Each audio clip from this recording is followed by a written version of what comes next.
Okay, so today we are going to look at how we can solve problems in vector quantity. So vector quantity is what we are going to look at, how we can resolve vectors and then solve other problems relating to it. So, but before then, I would always urge you to subscribe to my channel at Frank Catalyst in the class so you can watch all videos that I am going to be sending. So it is easy. You subscribe to my channel. When you go to your YouTube, you just click the notification button, and whatever thing I set in my channel will be presented, and will be presented to you. So today we are going to look at problems in vector quantities.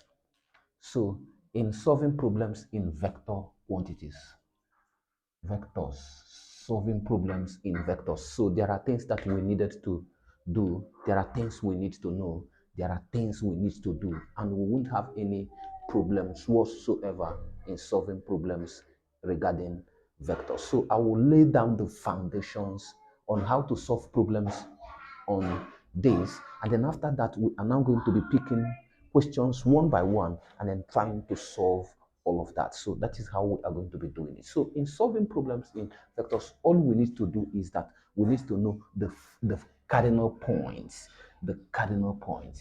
This is the north, the east, the west, and the south. So this is all you need to know. So you need to know the direction of forces, whether the forces is eastward or northward, westward, southward, or between north and east, between south and east, south and west, and north and west. So this is all you need to know for you to solve problems in vectors very well. So take for instance, when you have a force like this, a force like this.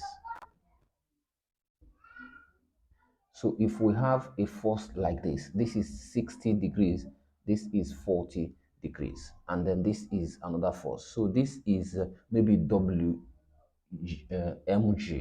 this is mg, this is T1, and this is T2, maybe tension. Okay, so if we have something like this, so how do we resolve it? So resolving problems like this are very straightforward. So we are going to be using triangle method of solving vectors. So how do we use triangle method of solving vectors? So what we do is that we first of all look at the downward word forces, and then we represent it with a straight vertical line. So representing this with a straight vertical line, then we now look at this, the force is here, and then the force is T2. So we are going to complete our cardinal point. So this will be our knot. So when we look at this force, the force here, T1, is between north and east. So we will assume that the force is coming down. So that means that if we have to open another force here, so that here will be north, here will be south, here will be what? East. So this force is between north and east. So we are going to do it this way, and it is going to be like this. So this is going to represent our T1. And then from here, we have to construct another cardinal point, because the forces need to be in order for us to have a complete diagram of a triangle uh, system of solving vectors. So looking at this now, we can see that this is north, this is what? West. So the force T2 is between north and west. So we have to see it here. This is north, this is east, this is west. So the force will have to be here. So we have to continue it this way. So, and this is going to be our force T2. So we can see here that the angles that T1 has with the horizontal is 60. So that means that the angle here is going to be 30. The angle here is going to be 50. So that means that T1 has an angle of 30 degrees to the vertical, and T2 has an angle of 30 degrees to the vertical, 50 degrees to the vertical. So we'll just come to this place. We see T1. T1 is making an angle of 30 with the vertical. So we'll just write here T1, 30, and then T2 is having 50 to the what? Vertical. So, and that is it. So how then do we solve problems, T1 and T2. Assuming here is mg. So if we want to find T2, we can simply just say if here is 30, here is 50, and that is 80. So that means that this angle is going to be what? 100 degrees. Because sum of angles in a triangle is actually 180 degrees. So how then do we solve this? So we can use any of the trigonometrical ratio in solving that. So we can, assuming this mg is known.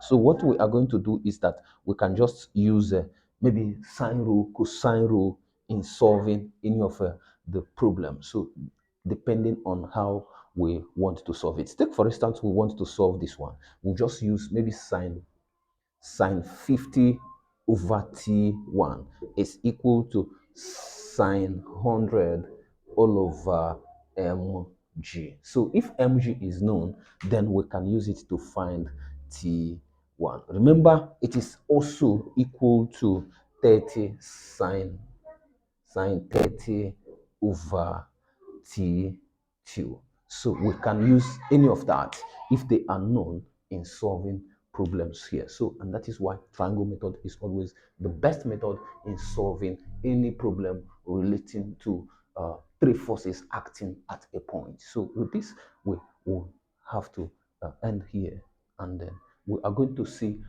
problems that we are going to be solving using this same problem. Thank you for the moment.